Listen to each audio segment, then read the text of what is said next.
everyone, welcome back to CJStudio. Today I'm going to show you how to make a running unicorn. Here's an example.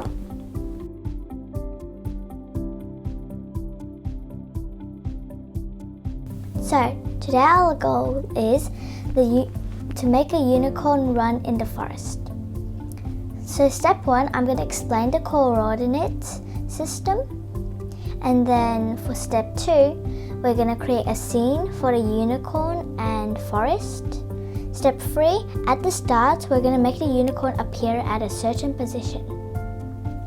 Step 4 is to let the unicorn move. Step 5 is to change the costume so it makes it look real. And then step 6 is when the unicorn touches the edge, it disappears. But don't worry if you don't know these instructions, I'm going to explain it now. So step 1. I'll explain the coordinate system. Here is Scratch coordinate system. The x-axis is horizontal and y-axis is vertical. X ranges from -240 to 240 while y ranges from -180 to 180. Here you can see the cat is in the center, so his position is 0 and 0. Here are some examples. A is pointing at x -200 and y -100. Therefore, it's -200 -100. And B is pointing to x -100 and y 100. Therefore, it's -100 and 100.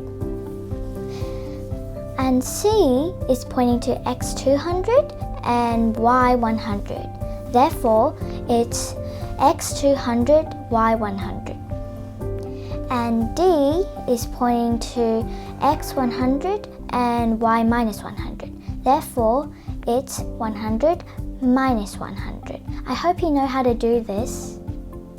Now for step 2, create scene for unicorn and forest.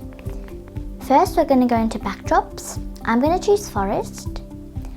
And we're going to delete the sprite. And we're going to choose a new sprite.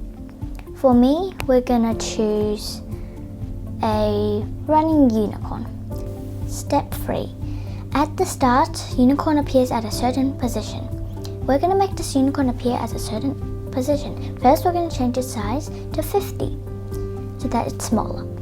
Now we can put it a little bit downer.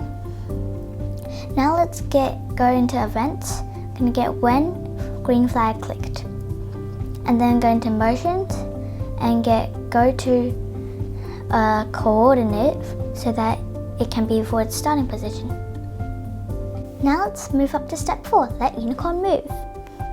So first we're gonna go into motion, get move 10 steps so that the unicorn can move. Let's test it. As you can see, it only moves once. We want it to keep moving. So we're going to control and get forever so that it keeps moving. Now let's try it. Press the green flag. As you can see, it's pretty weird like that. So let's move up to step 5. Change costume to make it look real. Okay, up to step 5. I'll show you what the unicorn has for its costumes. As you can see, it's like a real unicorn running. Now let's go back into the code. We're going to go into looks and get next costume. And put it in forever so that it keeps switching costume, as you can see. But can you see that little tail still poking up? Now up to step 6. When unicorn touches the edge, it disappears. So first we're going to go into control and get if then. Then we're going to get into sensing and get touching something. We're going to change it to edge so that when it touches the edge, it disappears. So how to do that, we're going to go into looks and get hide out and put it in there. But don't forget the show, otherwise you won't be able to see it when you click it again. Now let's click it. As you can see, it disappears now. Now let's make it a bit slower. We're going to put wait how many seconds. We're going to set it to 0.05 so that it will look more realistic. Let's test it. As you can see, it's galloping pretty slowly, mediumly. Let's try it again. And as you can see, it shows again. This is pretty simple, isn't it? Now let's recap our blocks. First, we have when flag clicked. Is when you click the green flag, it will start the program. Next, in controls, we have forever. Is we do something continuously, like forever. And wait seconds is the character has to wait some seconds before it can do something. If then is if a condition is correct, then it will do the thing you put in the little bracket thing. Motions, move 10 steps is to move 10 pixels. And go to XY means, because Scratch uses coordinate system, there's X and Y. Next costume from looks is it changes to the next costume from the character. And show is it shows the character. Hide, it hides the character.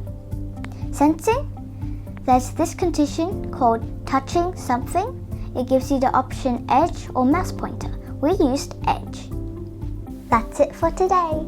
Thank you very much for your watching, and I hope you enjoy it. If it helps, please subscribe, like, and turn on notifications so you won't miss any episodes. And also you can share with others. See you next time.